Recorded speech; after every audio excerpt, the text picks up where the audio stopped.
जीवन एक कानभास परी एतिरे खुशीर रंग निजको ही भरिबाकु पड़िबो। परिश्रम एते निरबरे करंतु जे आपणकर सफलता जेमिति चारिआडे शब्द करिवो। चेहरा सुंदर हेउ कि न हेउ, कथा एवं मन सबु बेले सुंदर हेबा दरकार। निजर परिचय एमिति करंतु जेमिति लोके आपणकर नाम शुणिले ही सम्मान रे मुंड नुआइबे। ठकामी खाइबा खराब नुहे, कारण यह आमको जीवनर प्रकृत पाठ पढ़ाई थाए। समय जेतेबेले न्याय करे सेतेबेले साक्षीर आवश्यकता पड़े नाही। बंधुगण, हजारे बंधु करिबा बड़ कथा नुहे, जणे बंधु को हजारे वर्ष पर्यंत निभाइबा ही बड़ कथा। जेउ गछरे फल थाए से सबुबेले नई रही थाए। अहंकारी मनुष्य सबुबेले सुखिला काठ भली ठिया होई थाए। बंधुगण, दुनिया को बदलाइबा पूर्व निजको बदलाइबा शिखंतु। दुनिया आपे आपे बदली जीवो। खुशी कौनसी दुकान में मिले नाही, यह केवल निजर संतोष भितरे थाए। भल कर्म करि चलंतु, दिने ना दिने भगवान आपण को उपहार निश्चय देबे।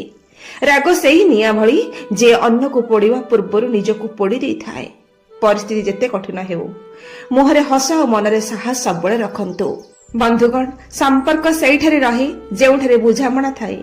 जेउठी केवल युक्ति थाए सेठी संपर्क हजि जाए।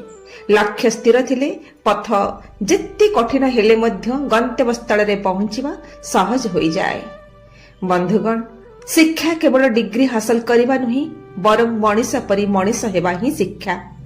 काहार लुह पोछिबारे जे शांति मिले ताहा कोटि निधिरे मध्य नाही।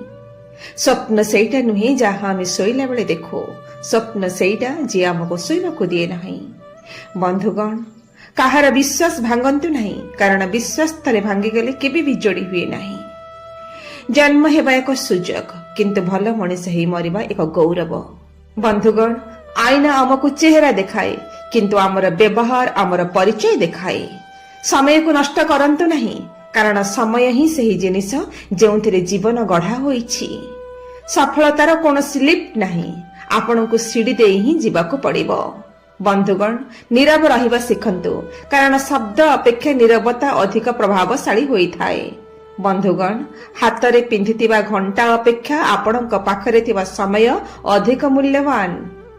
विश्वास एमिति एक पक्षी जे अंधार रे थिले मध्य सूर्योदय को अनुभव करि पारे। बंधुगण, नई जीवा अर्थ हारी जीवा नुहे, बरं निज संपर्क को बंचाई रखिबा पई एक प्रयास। जेउ दिन आपण अन्यर खुशी रे खुशी हेबा शिखिजिबे, जानिबे आपण जीवन जीति गले। सूर्य केबे हेले कबाट बाड़े आलुओ दियंती नाही, से निजे जळी सारा जगत को आलोकित करंती। जय जगन्नाथ।